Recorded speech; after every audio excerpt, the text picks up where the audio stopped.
What's going on, guys? Tony Maritato here, and in this video I'm going to walk you through each screen in the process of applying for a Type 2 organizational NPI. Now, if you're looking to get contracted with Medicare as a physical therapist, occupational therapist in private practice, or as a speech-language pathologist, you're going to need to have an organizational NPI for your business if your business is a separate entity from you personally, meaning your business submits its own IRS forms and tax return at the end of the year. So let's take a look at the screen behind me. I'm going to zoom in here just a little bit so maybe you can see it a little more clearly. These are screenshots from the NPPES website. If you don't have an account and a login, go ahead and create one.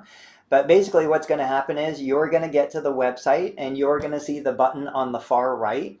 That is for the organizational NPI. You'll use the same account login that you would use for a personal NPI.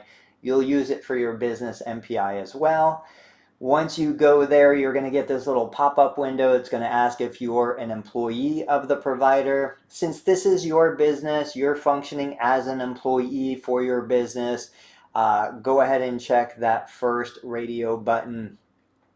Then in the next step, you're going to get to the first page of the application. This is where it's going to ask you primarily for your business tax identification number. That's also known as your TIN or your EIN, which is an employer identification number.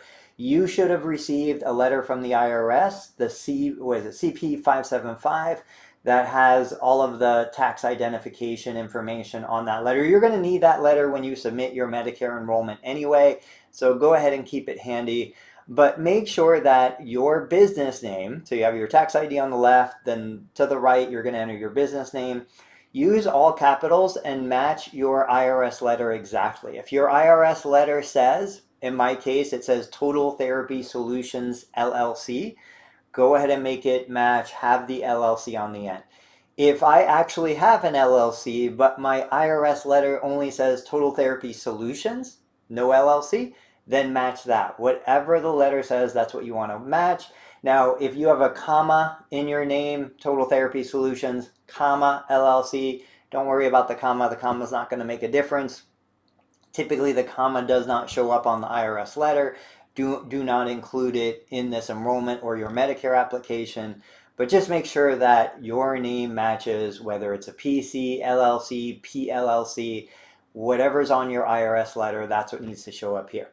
So as we go through this, on the first screen here, you're going to fill in the tax ID and the business name. No, most of you are not a subpart of any other business.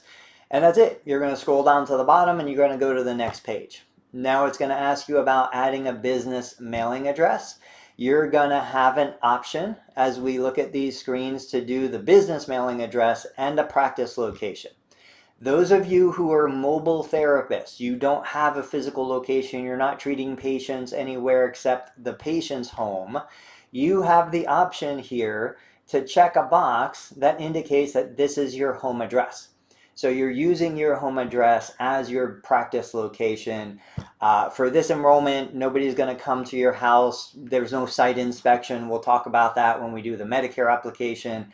But basically, you can enter your business address information, probably whatever's on record, either with the IRS or with your state, and you can check the box that says, this is my home address. That's for the mailing address.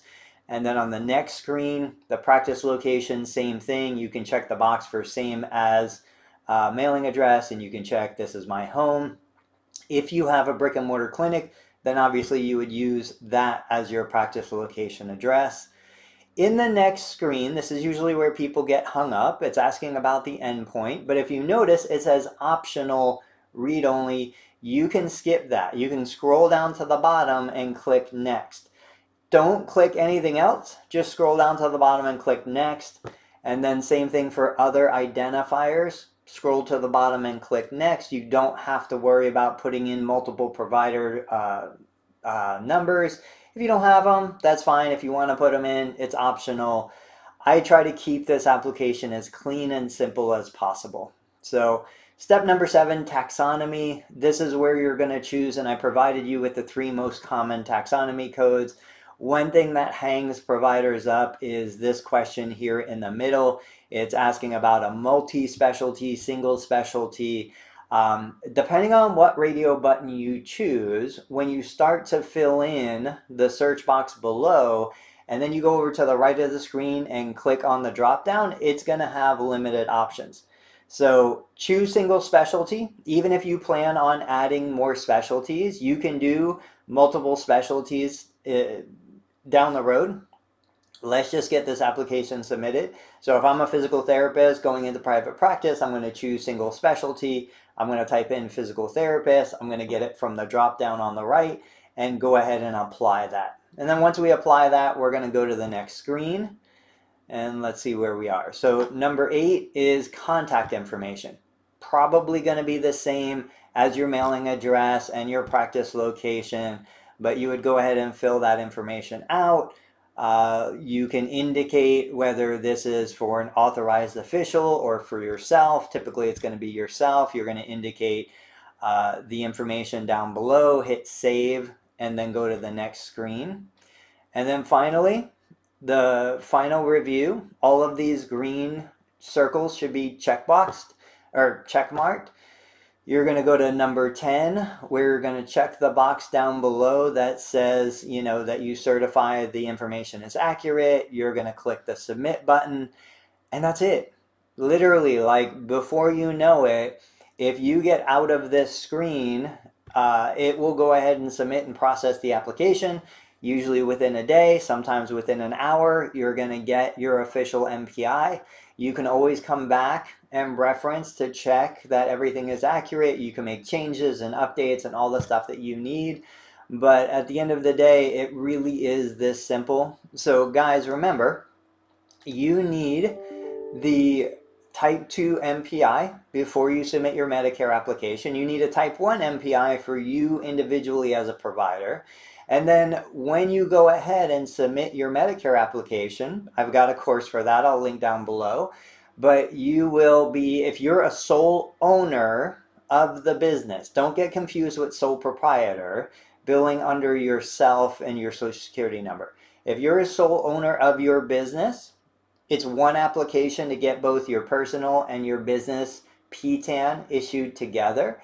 If you're partners with other co-owners in the business, then it's a little bit of a different application process for Medicare. You're going to submit the CMS 855B as a group, and then you're going to have your individual enrollments kind of associated with that. I've got a digital course that walks through both those scenarios. It also shows you how to add employees, reassignments, things like that. So if you want that, look down below. Otherwise, I hope this video was helpful. If you get hung up, if you get caught on a screen and you're just not sure and you went back in the video and still couldn't find the answer, just reach out to me. You can find me on Facebook. You can find me various places through social media. But I wish you the best, and I'm proud of you for taking action and going on your own. I'll catch you on the next video.